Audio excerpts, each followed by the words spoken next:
Episode 178 of the Volunteer Youth Worker Podcast. Welcome back. This is Jeremy hosting today's conversation with Steve. Steve, we're about to get into it in just a couple minutes. But before we get into the big question about what you do if your students aren't talking, I want to make sure that everybody gets a chance to be invited, to be a part of the great things happening in the new year. So if you're listening to this live, we've got events coming up in the new year. Steve, you're going to be there, right? Let's be there. Yeah, we've got events happening all across our country of Canada. And if you are listening from outside of Canada, we have ways that we would love to still connect with you. In fact, I was talking with a youth worker from south of the border in the US just this last week. Wonderful guy.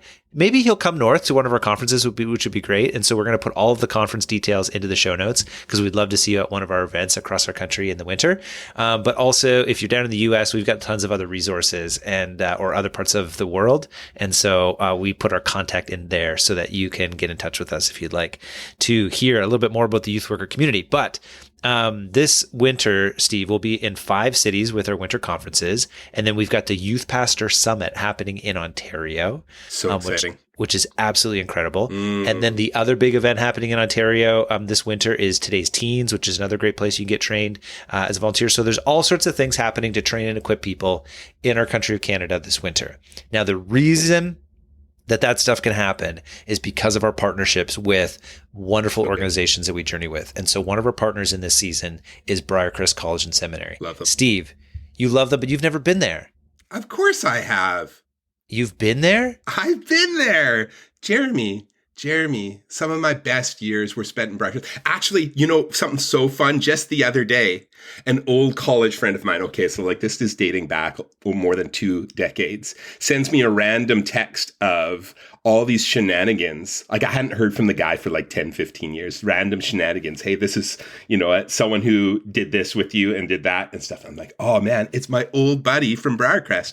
And so I was flying into his city and he drove me out. We had pizza and stuff like that. And it was like we were right back in our college days, living some of those best transformative memories and stuff, those late nights, having those conversations in the dorms, you know, those shared prof memories, you know, the unique guys, the insightful guys. And, you know, it was just so good to recap. Well, the thing about Briarcrest, for those of you that don't know, is they've got a number of programs. You can check out their links, the link on the show notes. But Steve and I both were there as students and preparing for ministry. Yes. So although we know lots of you are volunteers, for preparing to do vocational ministry, Briarcrest was the spot that we both went to. And honestly, it was so formative. So even the ways that we think about this question that we're about to dive into, I remember talking about these kinds of things when I did my undergrad at Briarcrest. And these days, you can actually partner not just with Briarcrest, but with our school, the Coalition. We actually have a wonderful partnership through Briarcrest for the Coalition. So if you would like to do some more deep dives into your ministry, maybe finish off a bachelor's degree or even complete a master's degree, the Coalition is a wonderful option for you. We've got cohorts launching this coming fall, and we'd love to have the conversation with you about where those could be because they might be closer than you think, and you can do that and get credit for the whole Coalition experience through Briarcrest. All right.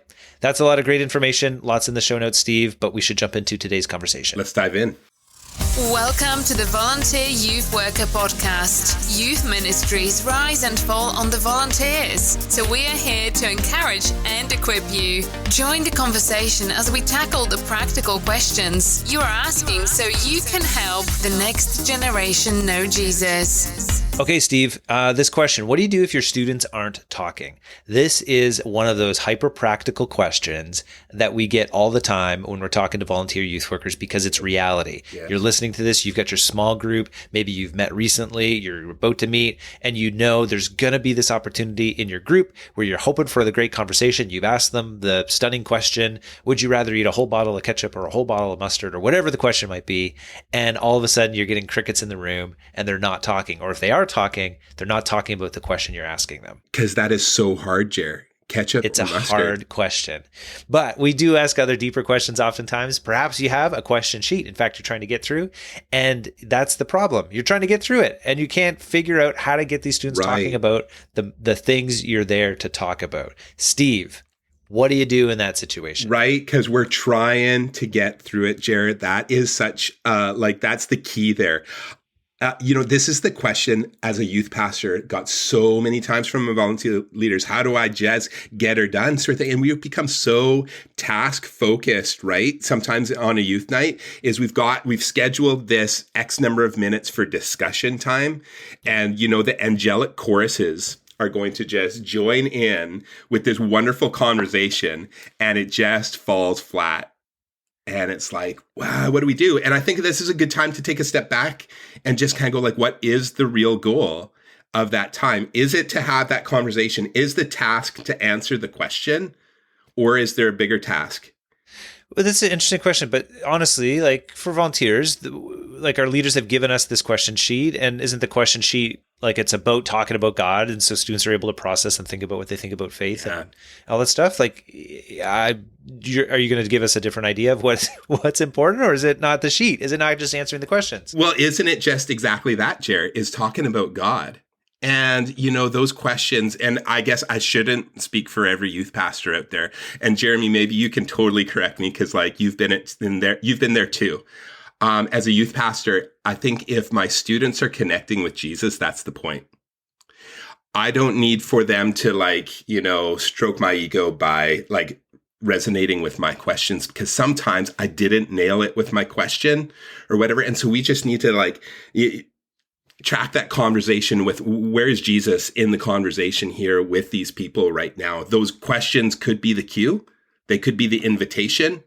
But if we're just not getting traction, why don't we just take a step back and say this little prayer, Holy Spirit, help me. Where are these kids at right now? Where are you in this conversation right now?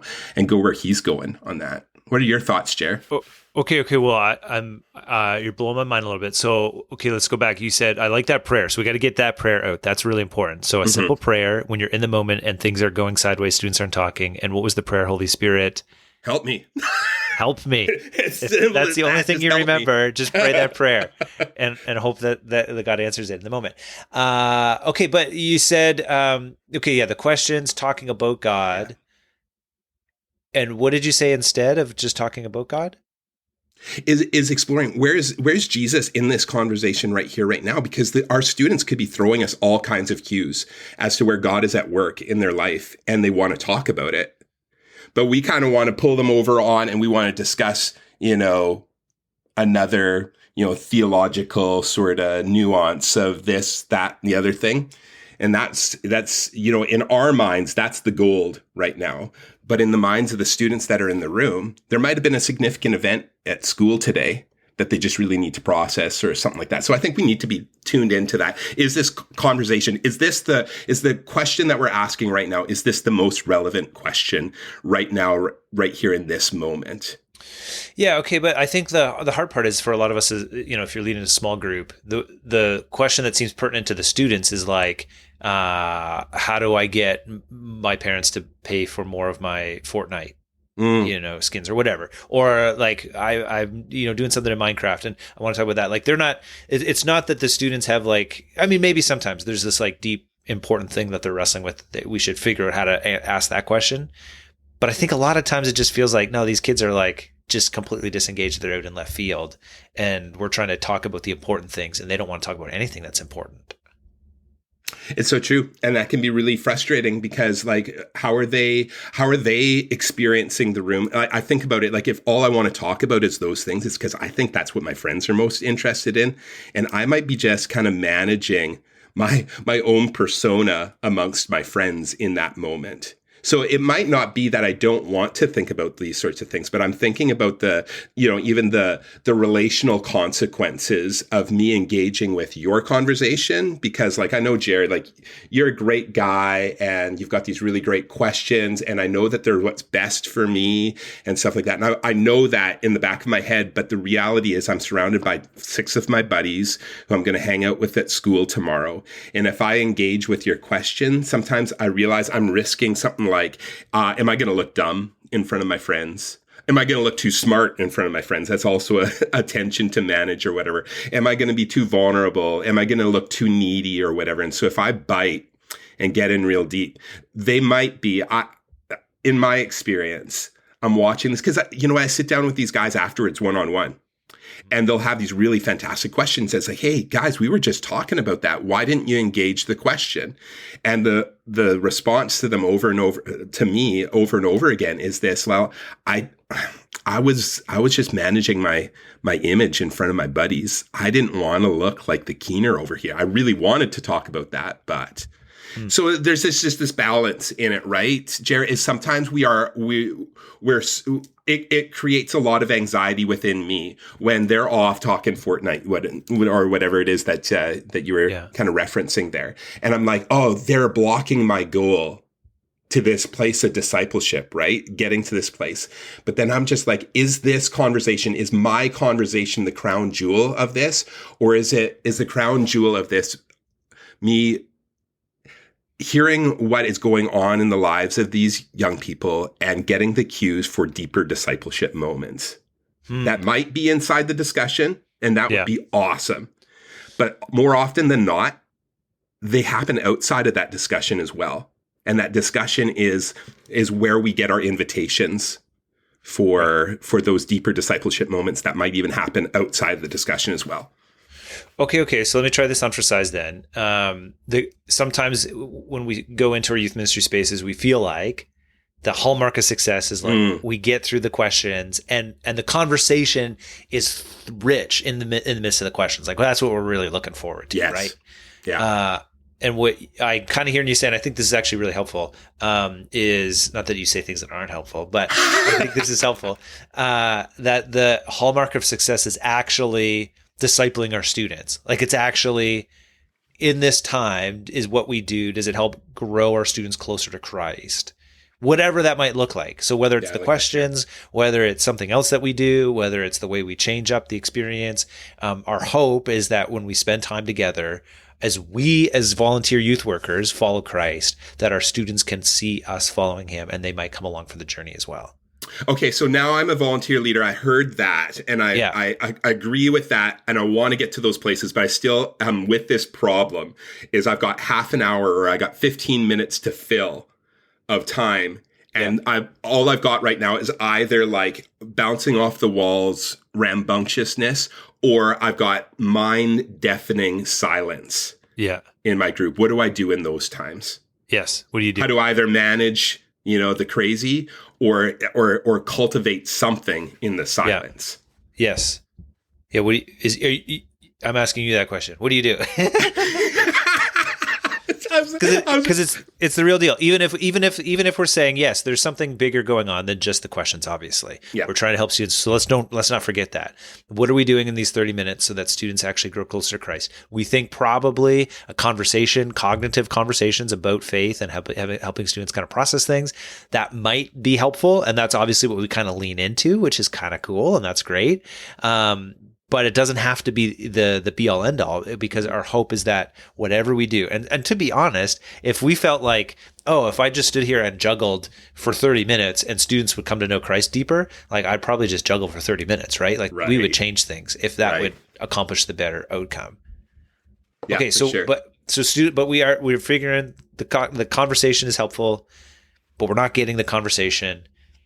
What do we do? Okay, so either I can focus on that question, and I can just be like, inside, I'm just like, I'm boiling up. Why isn't this working? Yeah. Or I can just take a breath, take a step back and say, okay, well, the most important thing of this, the crown jewel of this moment is, finding that discipleship moment, not necessarily the answer to the question. So I'm asking myself this question: what is most relevant in the student's life right now, right in this moment? What's most relevant? What is it that's going on in their life? What do they want to talk about? You know what? I would tell my leaders over and over again, guys, just like, don't worry about taking a few minutes just to check in with the students and what's going on in their life right now. And if that takes 5, 10, 15 minutes or eats a lot of your time, don't worry. Let's find out what's most relevant in the student's life right now. Because when I would come to those conversations, I would often find myself one in two places, Cher. I was either way ahead of where the students were at in their life right now. And I'm thinking, okay, I can anticipate that they're going to have this problem. And so I'm going to teach them how to overcome that problem.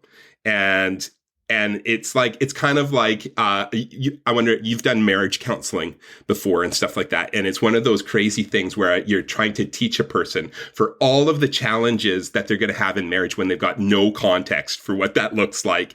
And so I found that, even in that kind of case, I would often think more about, connecting with these people afterwards when they did have context, when there was relevance in that. And so I'm just thinking, I'm bringing the conversation back over to what is most important in their lives right now, not what I'm projecting for them. Or sometimes I would find that I would also be way behind where the students were at as well. Mm-hmm.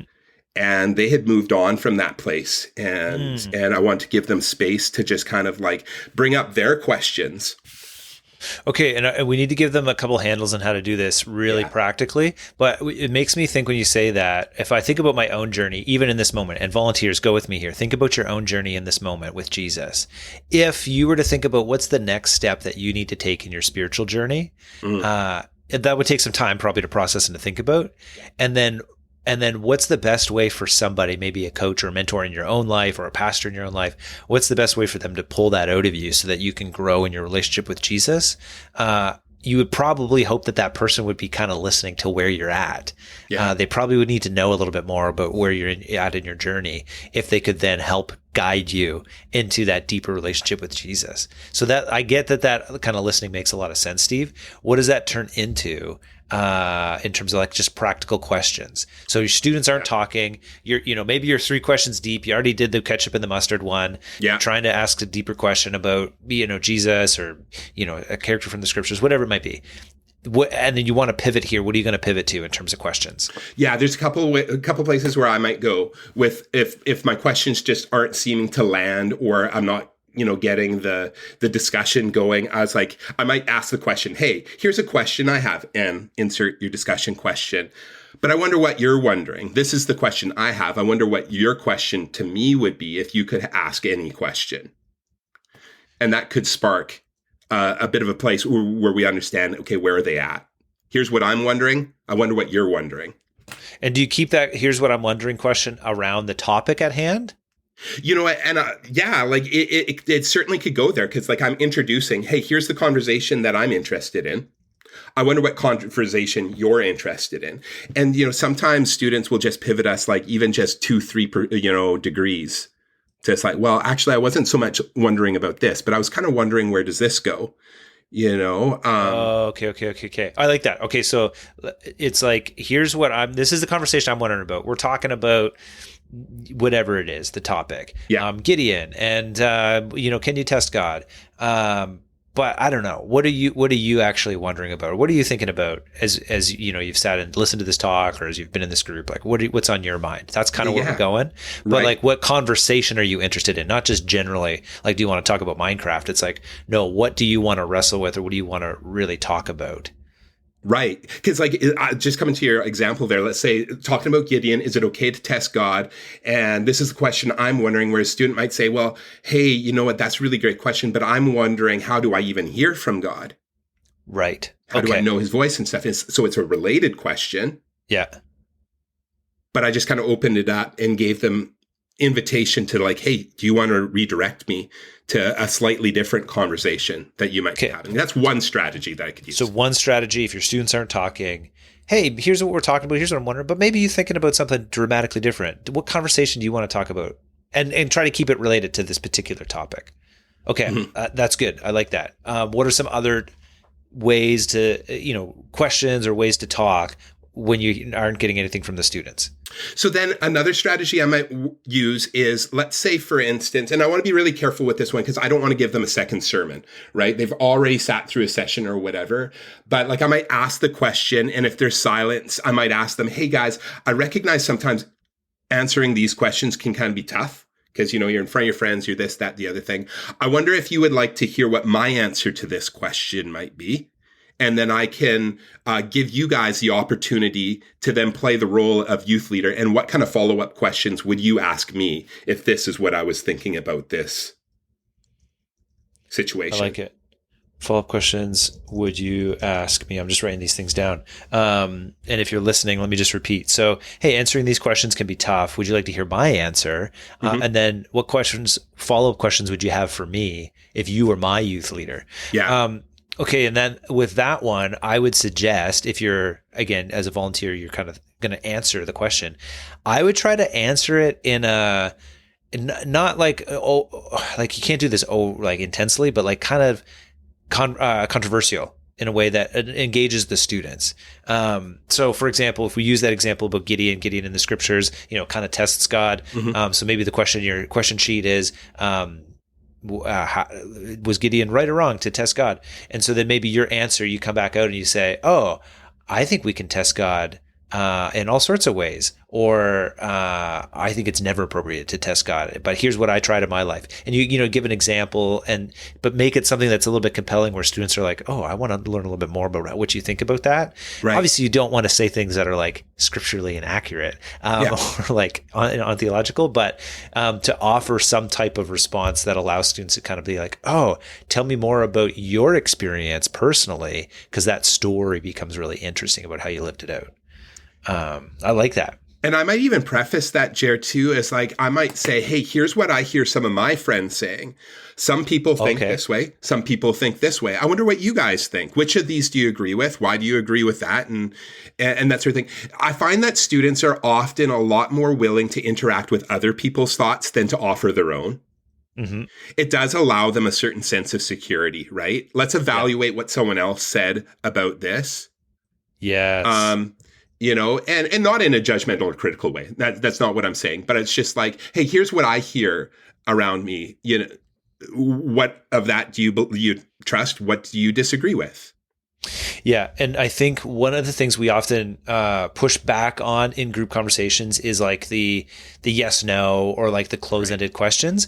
But I think close-ended questions actually can be fantastic when used appropriately, because they open up, because they establish a position for students. So if you're saying, let's evaluate somebody's answers, and you, like your example, here's two different groups of my friends, which one would you gravitate towards? Which one would you agree with? And then when students make them pick, so you go around the room or you let people vote or whatever it might be, but now they've established themselves somewhere in the conversation. And so, what made you pick that particular answer? Why did you go with their response? Whatever it might be. And now students are into, being able to talk a little bit more openly after that binary question. Right. Yeah. And you know what, Jared? Like, closed questions are not always bad. And I'm going to track back to, like, even in the counseling context, the things that, you'll learn or whatever. Sometimes that was a skill that we would use, is if we had students that weren't talking, you might insert into the conversation a sequence of closed questions that are easy to answer just to get momentum going. Of course. Yeah. And so sometimes we work so hard to avoid every closed question, where sometimes those are really the catalyst to just get people talking. And then we transition into the open-ended questions as we got momentum rolling. Yeah, because you have to ask follow-ups. But like a simple closed-ended question, do you like ice cream? Yeah. And if you do, that's great. Yeah, you do. So what about ice cream do you like? What kind of ice cream do you like? Now you're into, like, you can keep going. If the person says no, what about ice cream don't you like? Do you not like that it's cold? Do you not like that it's creamy? Right. Do you not like that it's delicious? What's wrong with you? Something along those lines.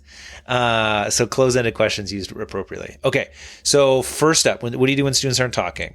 Number one, we're going to obviously realize the success in our ministry isn't just getting these questions done. Right.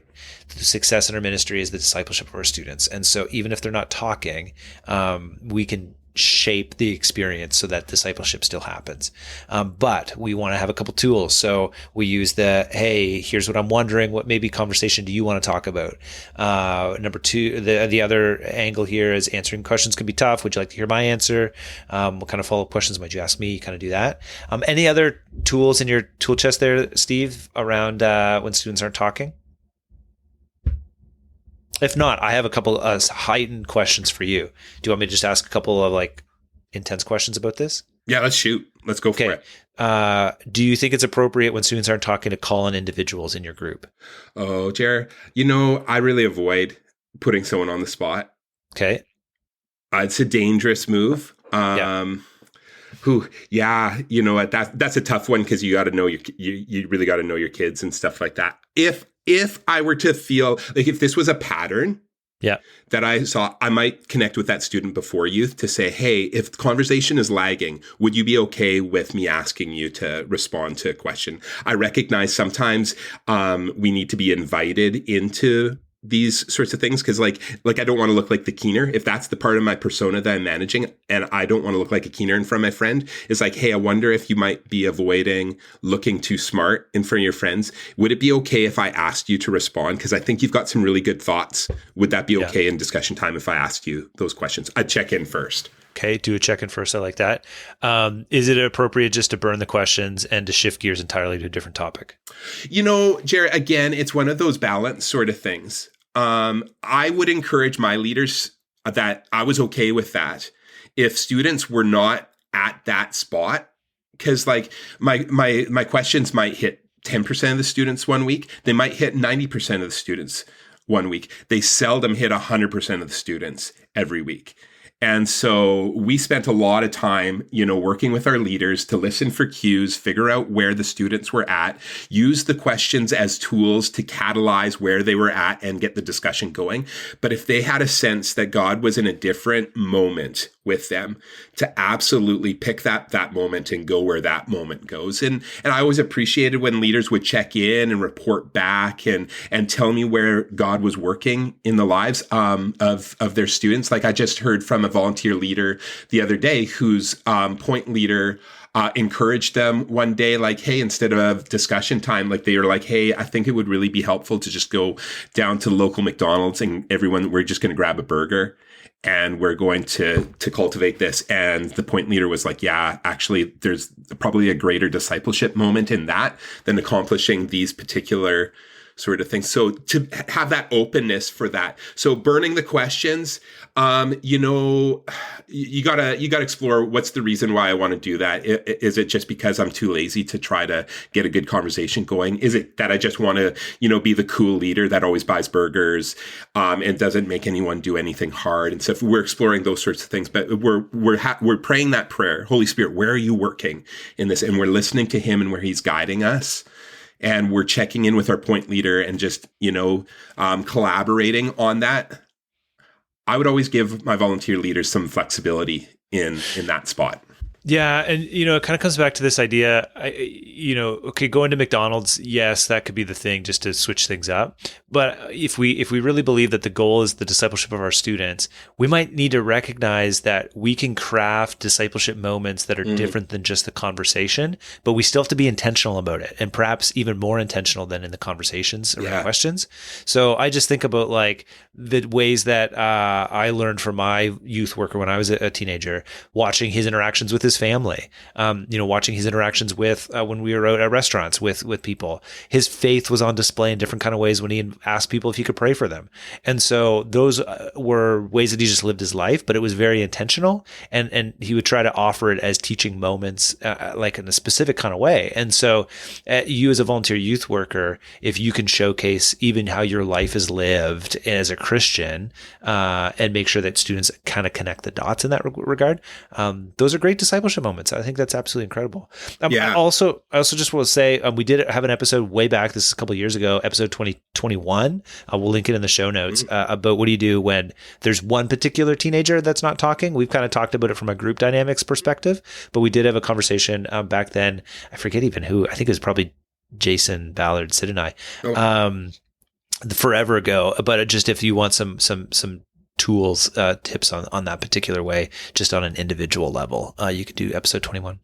Hey, Jer, I wonder if I could just toss like a couple more ideas on how to manage the silences and that sort of thing, because I recognize that we talked about like the going for burgers and stuff, and I'm just thinking maybe I've got a policy at the church where we don't leave the building, we this, that, and the other thing. So maybe a listener out there is just kind of frustrated. Was like, okay, well, the one idea you gave me, I can't do.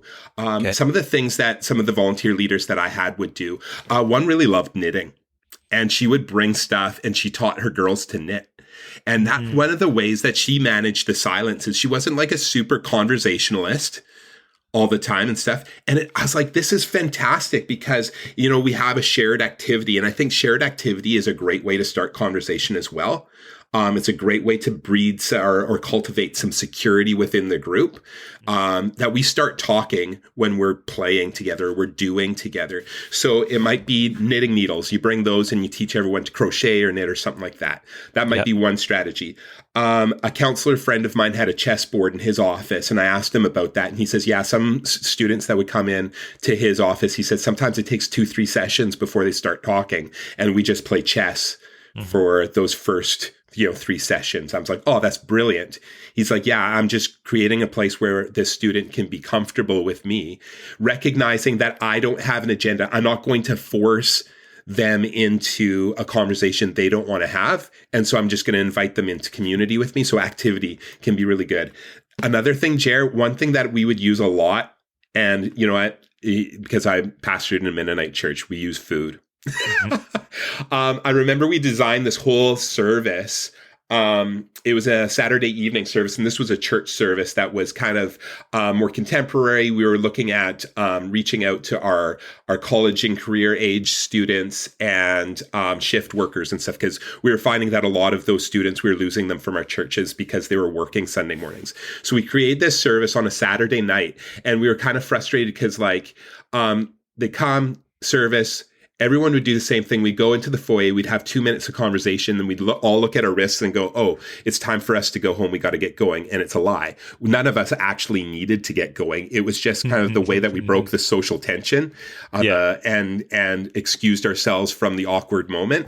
And so my wife and I, we just sat down, we looked at each other, and it's like, what do Mennonites do when there's a break in conversation? And it's like, we eat.